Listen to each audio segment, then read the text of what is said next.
Ya, isu PKI bangkit, fakta atau ilusi itu yang menjadi tajuk kami pada hari ini. Tapi saya ke Pak Arief lagi. Pak Arief, bagaimana akhirnya dari sisi partai politik sendiri membangkitkan optimisme bahwa ini adalah isu musiman yang tidak perlu digubris oleh masyarakat, apalagi kalau misalnya masyarakat tetap ingin kritis terhadap pemerintah begitu. Apa yang bisa dibangun optimismenya sehingga tidak banyak orang-orang yang akhirnya jatuh karena literasi politik mereka yang kurang? Ya, salah satu fungsi yang harus dilakukan oleh partai politik adalah melakukan pendidikan politik, mencerdaskan kehidupan bangsa. Artinya adalah mengajak masyarakat kita, rakyat kita berpikir cerdas, sejauh mungkin atau semaksimal mungkin mampu berpikir objektif, bisa membedakan mana yang ilusi, mana yang hoax, mana yang fakta, dan seterusnya. Dan itu butuh kerja yang intensif serta masif. Dan partai memiliki struktur sampai ke tingkat bawah. Karena itu di internal partai sendiri dilakukan secara terus-menerus, baik melalui kaderisasi secara formal maupun non-formal, melalui kursus-kursus yang dilakukan oleh partai. Ya. Dan itu kita harapkan disebarluaskan, kita dorong untuk disebarluaskan kepada masyarakat.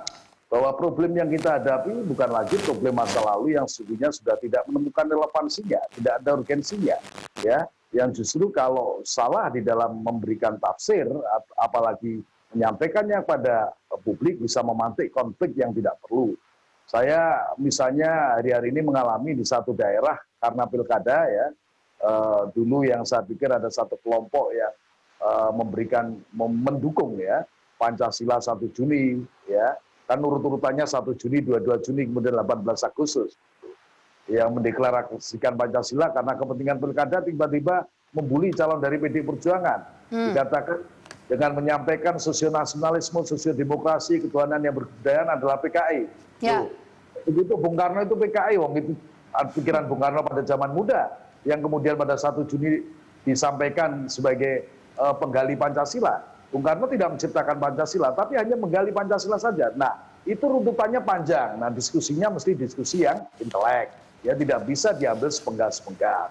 Nah, yang demikian-demikian ini saya kira situasi yang kita hadapi sekarang di tengah literasi dalam satu kelompok politik, kelompok masyarakat tertentu di wilayah tertentu yang terbatas.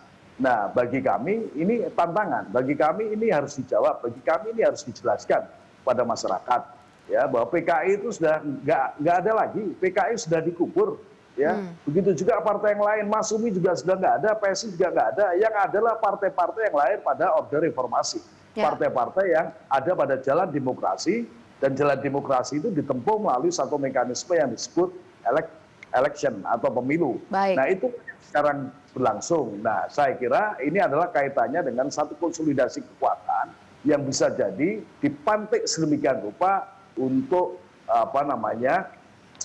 bisa memetik political gain pada saat nanti terjadi pergantian kepemimpinan nasional 2024. Ya. Baik, terima kasih Pak Arief.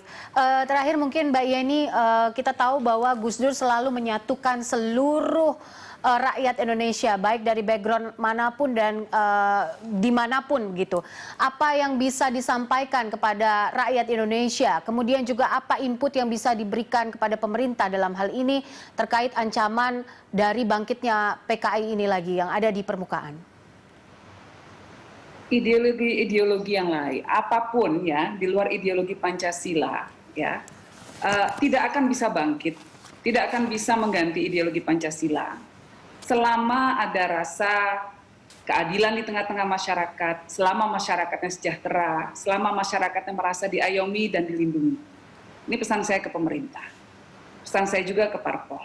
Selama parpol betul-betul menjadi penerus perjuangannya masyarakat, bisa berjuang keras untuk mewujudkan masyarakat yang sejahtera, masyarakat di mana mereka semua dilindungi, yang lemah juga dilindungi di mata hukum, semua diperlakukan sama, maka masyarakat tidak perlu diprovokasi dengan isu-isu politik, apalagi dengan mengumumkan isu seperti PKI. Ya, jadi kuncinya di sana, kesejahteraan dan keadilan. Ya, nah kita sendiri sebagai bangsa sudah sepakat, sudah komitmen, sudah berkomitmen bahwa Pancasila adalah ideologi negara kita. Mari ini kita kuatkan.